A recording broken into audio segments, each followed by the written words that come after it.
رب نے اس عورت کو، یہ عورت کے جو آج اپنے آپ کو آزاد سمجھتی ہے، اللہ نے اس کو آزاد نہیں چھوڑا۔ اس عورت کا مقام دین اسلام کے اندر، شریعت اسلام کے اندر بہت بلند ہے میرے محترم بھائیوں۔ ہائے کاش کہ میری ماں بہن بیٹی اپنے مقام اور مرتبے کو سمجھتی۔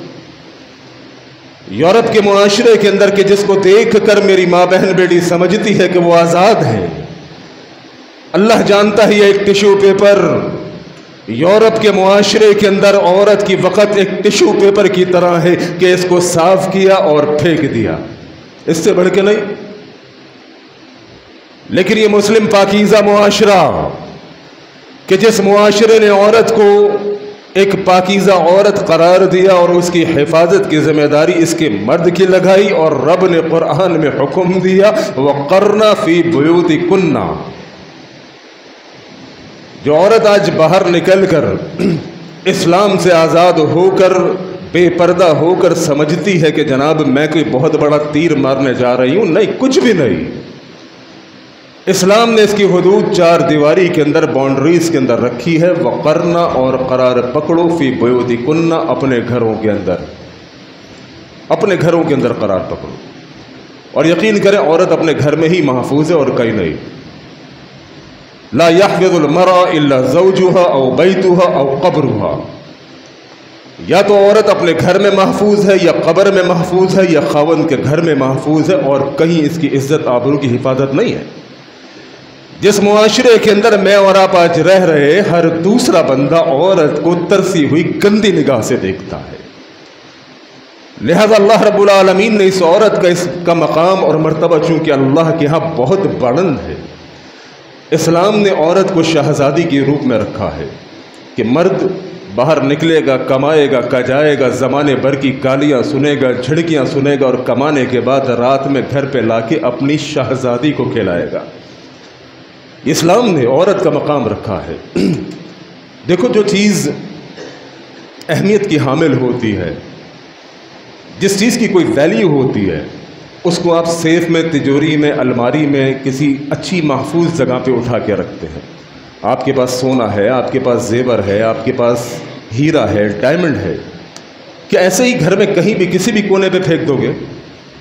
اور نہیں میرے محترم بھائیوں، گولڈ، جیولری، سونا، ہیرا، جواہرات، اس کو اٹھا کے کسی محفوظ جگہ پہ رکھو گے، چھپا کے رکھو گے کہ لوگوں کی نگاہوں سے اپنی اس جائیداد کو، اپنی اس پراپرٹی کو، اس سونے کو، اس گولڈ کو، اس ڈائمنڈ کو لوگوں سے چھپا کے رکھوں گا۔ لہذا اللہ رب العالمین نے اس عورت جو کہ مسلم شہزادی ہے، اس کا جو مقام ہے کسی سونے، کسی گولڈ، کسی ہیرے، کسی ڈائمنڈ سے کم نہیں رکھا۔ اسی لیے اللہ رب العالمین نے اس عورت کو چھپانے کا حکم دیا ہے کہ مسلم شہزادی اسلام کی نگاہ کے اندر کسی سونے سے، کسی ہیرے سے کم نہیں ہے۔ رب نے اس عورت کو حکم دیا وَقَرْنَ فِي بُيُوتِكُنَّ، اے عورتوں اپنے گھروں میں قرار سے ٹکی رہو، وَلَا تَبَرَّجْنَ تَبَرُّجَ الْجَاهِلِيَّةِ الْأُولَى، اور زمانہ جاہلیت کی عورتوں کی طرح سے تمہیں تبرج نہیں کرنا، بے پردگی نہیں کرنی، فحاشی نہیں کرنی، عریانی نہیں کرنی۔ پہلا حکم کہ گھروں میں قرار سے ٹکی رہو، تمہیں باہر نکلنے کی فضول میں ضرورت نہیں ہے۔ عورت سمجھتی ہے کہ میں آزاد ہوں، مرد کے شانہ بشانہ کھڑی ہوں، جو چاہے کروں۔ اللہ کی قسم تربیت قرآن کرے گا۔